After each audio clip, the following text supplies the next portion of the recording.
자, 오늘 하프타임은 임경빈 작가와 하겠습니다. 두 번 만나니까 반갑죠? 더 반갑네요. 네.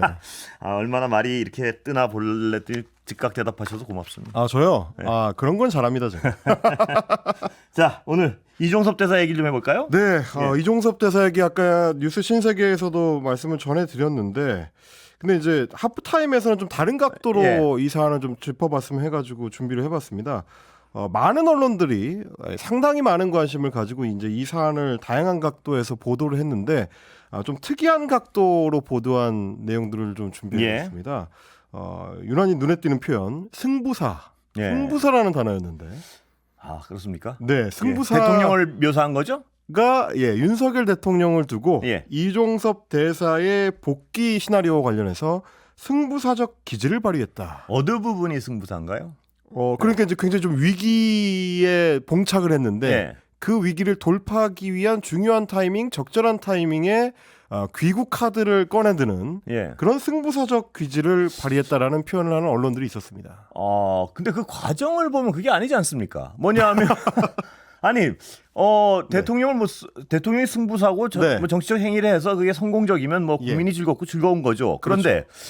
언론이 그걸 묘사할 땐 좀 객관적이어야 될 것 같은데 그 과정이 우리가 잘 알지 않습니까? 뭐냐하면 한동훈 위원장이 선거에가 좀 위기감이 드니까 요구했는데 대통령실에 바로 거부했었잖아요. 바로 거부했었고 굉장히 좀 격한 반응들이 나왔었고요. 그래서 뭐 아니 그건 안 돼 하고 선언을 했다가 다시 여론이 악화되니까 그렇습니다. 슬그머니 다시 한 거 아니에요. 저희가 어제 뉴스 신세계에서도 이제 TV조선과 조선일보의 반응을 전달을 해드렸었는데 그때 이제 TV조선에서 이 기자 코너에 출연했던 기자분의 표현에 따르면 어제 그러니까 그저께가 골든 타임이었는데 좀 늦었다. 뭐 이런 표현도 있었거든요. 근데 이제 국민일보의 시각은 좀 달랐던 것 같습니다. 어제하고 오늘에 걸쳐서 두 번 이 비슷한 내용들을 이제 보도를 했는데 여권 관계자하고 전화 취재한 내용을 기사에 담아가지고 전달하는, 그러니까 전원 형식의 보도였습니다. 전원 형식이요? 국민일보의 기자의 의견이라기보다는 여권 관계자한테 들은 내용이 이랬다라는 건데. 근데 그게 아무리 보도란 게 전원이라고 아무 전원이나 하면 기자가 그 어떤 분석에 어느 정도 동의를 하기 때문에 그걸 전달하는 거 아니겠습니까? 아니면 그 전원을 하면서 비판하든가 둘 중에 하나 아니겠습니까? 둘 중에 하나죠. 근데 전원을 그대로 실었다는 건 그 어떤 분석에 동의를 한다는 건데 저로서는 동의할 수가 없어요. 근데 이제 뭐 저도 취재를 하고 이제 보도를 해봤습니다만은 다른 한 가지가 있습니다. 말씀하신 것처럼 동의하거나 비판하기 위해서거나도 있지만 취재원의 체면을 한번 살려주는 목적으로 그런 얘기를 한 거를 내가 실어준다. 이런 경우도 있긴 하거든요. 이게 있죠. 어느 경우에 해당하는지는 모르겠지만 국민일보에서 전한 여권 관계자의 발언은 이거였습니다. 타이밍을 보고 기다렸다가 전격적인 발표를 하는 윤 대통령의 승부사적 기질, 이게 이번에도 드러났다. 그러니까 타이밍을 기다렸다가 전격적으로 발표한 것이다 라고 이야기를 하는 거고요. 황상무 수석의 사의 수용이 상황에 밀려서 한 게 아니고 쇼하듯이 한 것은 더더욱 아니다. 이렇게 이제 이건 타이밍의 예술이다라는 취지의 발언을 지금 옮긴 겁니다. 그리고 어제 저녁에 나온 아시아투데이의 사설도 비슷한 논조였는데 제목이 아예 뭐냐면 윤 대통령 이 귀국 황 사퇴 결단 빛났다. 이게 사설의 제목이고요. 이러한 결단은 대통령 후보 시절에 이준석 당시 당대표 껴안기 때 보여줬던 것과 같은 맥락에서였다. 긴장이 최고조로 될 때까지 기다렸다가 반전 카드를 던지는 승부사의 면모를 이번에도 발휘했다. 이게 다른 어떤 언론 보도에 대해서 뭐 웬만하면 뭐 각자가 하는 거니까 언급을 하고 싶지 않지만 그 객관적으로 벌어진 상황을 봤을 때 그 상황과 적절한 어떤 표현들은 아닌 것 같아요. 저로서는 버티다 굴복했다 쪽이 훨씬 객관적 사실에 맞는 거 아닌가요? 그 언론식의 표현을 하자면 이제 여론에 떠밀렸다. 그래서요. 정도.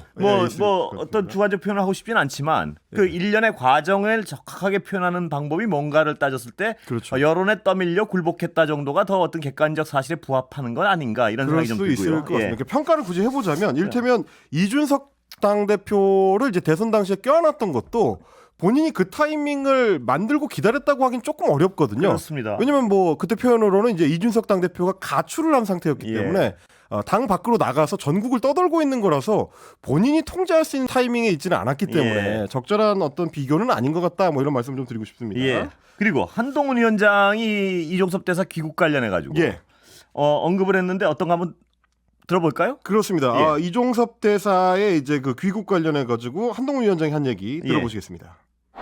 만약에 아직도 준비가 안 돼 있었다면 이 총선을 20일 앞두고 이렇게 시끄럽게 하는 것, 저는 검사 오래 했지만 이렇게 중요한 선거 앞두고 이렇게 시끄럽게 언론 플레이하고 직접 입장문까지 내는 수사기관을 본 적이 없습니다. 굉장히 격앙되게 그렇습니다. 말씀을 하셨는데, 이제 국민들이 일반적으로 봤을 때는 법무부 장관까지 지낸 검사 생활만 20년 넘게 한 한동훈 위원장의 말이니까 어떻게 보면 이제 수사 전문가가 이야기하는 수사의 방식과 과정, 거기서는 이게 맞지 않는 것이다. 이거는 지금 말이 안 되는 거다. 왜 이렇게 시끄럽게 수사를 그렇습니다. 하느냐. 그 얘기죠? 이런 식의 언론 플레이는 뭔가 의도를 숨기고 있는 거 아니냐라고 의심한다는 취지의 지금 이제 발언이죠. 근데 동의할 수 없는데요. 왜냐하면 네네.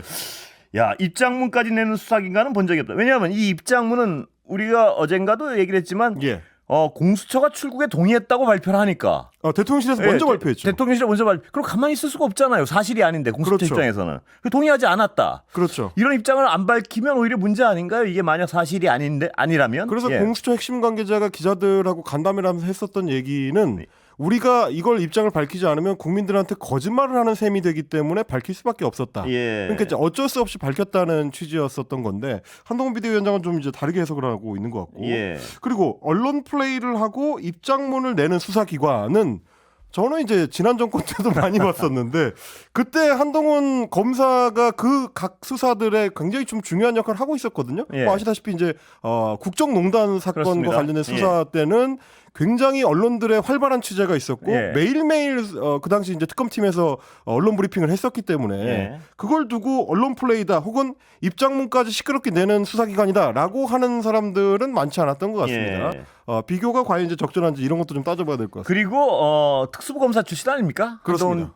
비대위원장이 특수부검사의 수사 기법 중에 가장 중요한 게 저희 기자들은 아는 것이 기자들 불러서 개별적으로 불러가지고 정보 조금씩 흘려주면서 수사에 유리한 방향으로 여론을 만들어 나가는. 그렇죠. 아주 그건 뭐 부인할 수 없는 특수부 수사였던 한 특징 중에 하나 아니었겠습니까? 과거의 그렇습니다. 전례를 보면. 소위 이제 그 형사부 사건이라고 하죠. 뭐 예를 들면 이제 강도라든지 뭐 살인이라든지 이런 강력 사건 같은 경우는 증거가 조금 더 명확하니까 그런 방식의 이제 기법이 조금 다르지만, 근데 말씀하신 특수부 같은 경우는 뇌물 사건이라든지 이런 유형의 사건들이기 때문에 뭐 이제 증언이나 혹은 이제 그 피고인을 압박할 수 있는 여론의 흐름 이런 게 굉장히 중요한 거라. 그러니까 이 특수부 수사가 언론 플레이에 가장 강한 강점을 가진 분들이 모여 있는 데 중에 하나인데요. 오히려 소위 이제 기획통이라는 사람들이 그만큼 또 중요하기도 하고요. 시끄럽게 언론 플레이하고 이 부분은 약간 좀 할 수 있는 말인가 싶기도 하고요. 그렇습니다.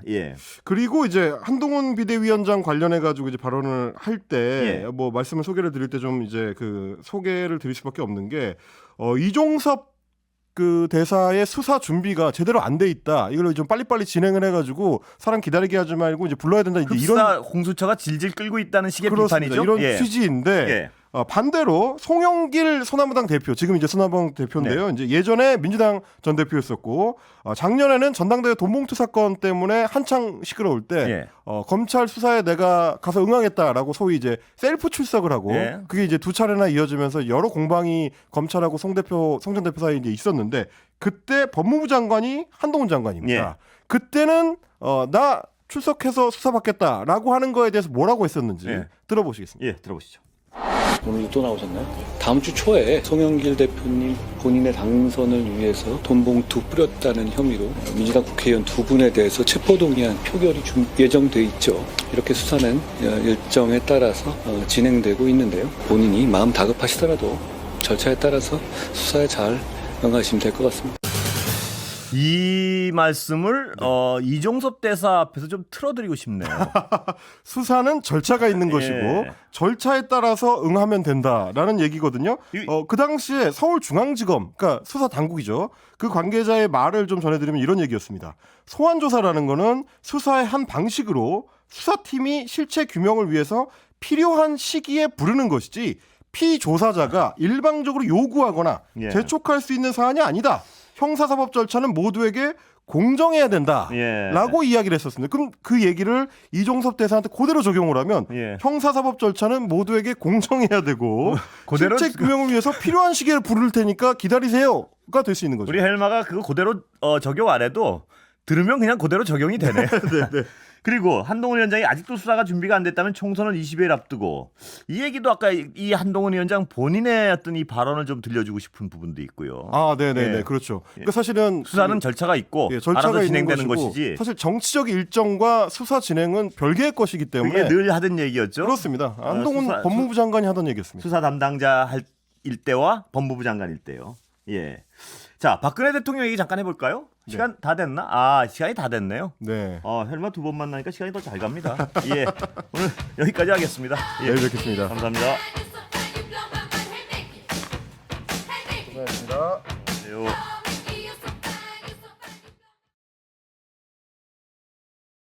윤석열 대통령은 대한민국의 위대한 역사를 성취해내신 분들이